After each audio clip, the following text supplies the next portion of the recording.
Здравствуйте! В нашу прошлую встречу я попыталась доказать, что родным языком Чингисхана и родственных ему племен был аланский язык, носителями которого являются современные остины.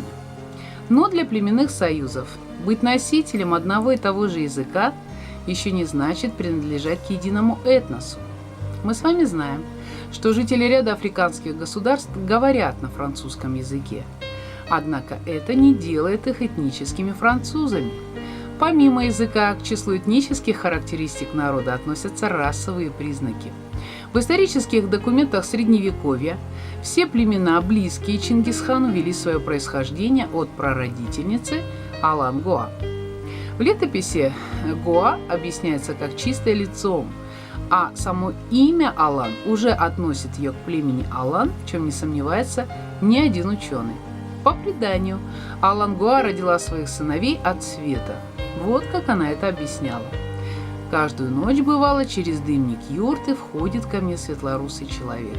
Свет его пронзает мне чрево, а уходит, будто рыжий пес. Эти сыновья станут ханами над всеми. Сокровенное сказание, параграф 21. Чингисхан вел свое происхождение от рода Бурджигин, считающегося главной ветвью восходящей к Алан-Гоа. Историки знают, что само название народа всегда присутствует то, что делает его отличным от другого этноса. Часто само название включает характеристику внешнего отличия. Например, Рокс-Аланы переводится с астинского как «светлые Рокс-Аланы». Название племени Бурджигин тоже имеет эти характеристики. Бур или бор – рыжий, светлый, золотой, суффикс, придающий определенные качества и свойства, а гина, очевидно, кошка. Академик Владимирцев в своей работе «Чингисхан» писал: говорят, Чингисхан был громадного роста, крепкого телосложения и имел кошачьи глаза. Получается, что Бурджигин действительно рыжая кошка. Имен с корнем бур и бор в летописи много. Бурхан, Буркан, Бури, Буре, Барагу. Супругу Чингисхана звали Барте. Это говорит о рыжем цвете ее волос. Племя Бурджигин летописец Рашид ад-Дин называет синеокие. Он говорит, что бурджигины по большей части синеоки, и рыжий бурджигин же человек, глаза которого синие. Рашид ад-Дин, том 1, книга 1, страница 155. Кроме того, летописец замечает, что 10 поколений до Чингисхана его род славился этими чертами. И отец, и дед, и прадед Чингисхана были светловолосыми и голубоглазыми. Абул-Гази, историк 17 века, хивинский хан, потомок Чингисхана, также говорил, что у бурджигинов глаза сине-зеленые и темно-синие, где зрачок окружен бурым ободком. У Мендабилу есть описание Чингисхана. Что касается татарского владетеля Темуджина, то он высокого, величественного роста, с обширным лбом и длинной бородой. Личность воинственная и сильная – это то, чем он отличается от других. О внуке Чингисхана Хубилая писал Марко Поло. Великий хан Кубилай с виду вот каков. Роста хорошего, ни мал ни велик, среднего роста, толст в меру, сложен хорошо, лицом белый, как роза, румян, глаза черные, славные, и нос хорош, как следует. Исследователь 18 века де Оссен со ссылкой на летопись Рашида ад-Дина о Хубилае говорил: когда Хубилай явился на свет, Чингисхан удивился темному цвету его волос, так как все дети его были белокурыми. О другом внуке Чингисхана Бату писал Рубрук, глава 21. Бату внимательно осмотрел нас, а мы его, и по росту показалось мне, он похож на господина Жана де Бамон, да почиет в мире его душа. Очень странным кажется сравнение Бату по росту. Возможно, это просто ошибка перевода. Знаменитый Жан де Бамон был участником 7-го похода Людовика IX Святого и точно не был монголоидом. Светлая кожа, средний, а чаще и высокий рост, европейский облик, светлые волосы, большие глаза, красивый нос – вот основные характеристики аристократической элиты монгол. Но давайте посмотрим, как в европейских, русских, персидских летописях изображают монголов.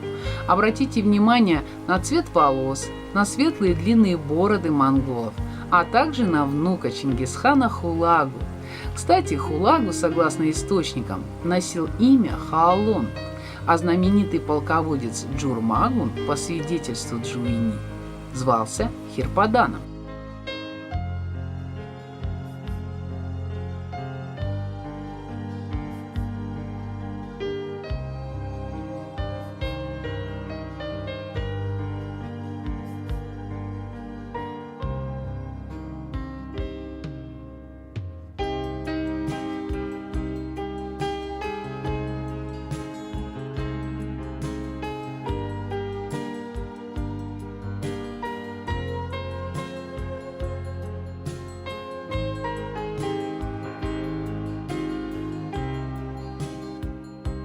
То, что мы видим, так похоже на образ Сармата Алан, описанных Амианом Марцелином.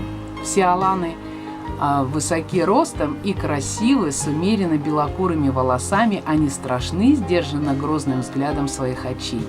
Согласно летописи Рашид ад-Дина, средневековые монголы находились в окружении племен, которые тоже впоследствии стали называть себя монголами, но монголами не являлись.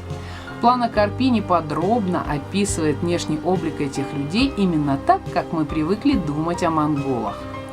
Его описание разительно отличается от описания Чингисхана, его внуков и тех изображений, которые вы посмотрели. Две разные расы, два разных этноса вошли в историю под одним общим названием монгол. Маленькое аланское племя буджигинов, вышедшее в XII веке на передний план истории, объединившее вокруг себя родственные племена, союз под названием монголы, стали известны всему миру благодаря оглушительным победам и созданию мировой сверхдержавы, а из-за обидной ошибки истории причислены к народу, который ни расово, ни этнически не имеет с этим союзом общих корней. Мои исследования, изложенные в книге, позволили доказать, что племена, жившие в древности и средние века, разделялись по этническому признаку на две основные ветви: аланскую, условно названную мною светлыми монголами, и азиатскую, ставшую прародительницей современных монголов, названную мною темными монголами. О том, как удавалось светлым монголам не терять свою идентичность, это отдельный разговор. Заканчивая тему, я хотела бы обратить внимание на следующее. В моей книге представлен перечень 76 аланских племен, упомянутых в летописи. Осуществлен перевод их с осетинского аланского языка и дана их систематизация. Кроме того, все эти племена я разделила на три основные группы. Первое – племена с древнейшей историей, относящиеся к скифскому периоду. Второе – это племена так называемых переселенцев. И третье – это племена, которые вели свое происхождение от прародительницы Алан-Гуа.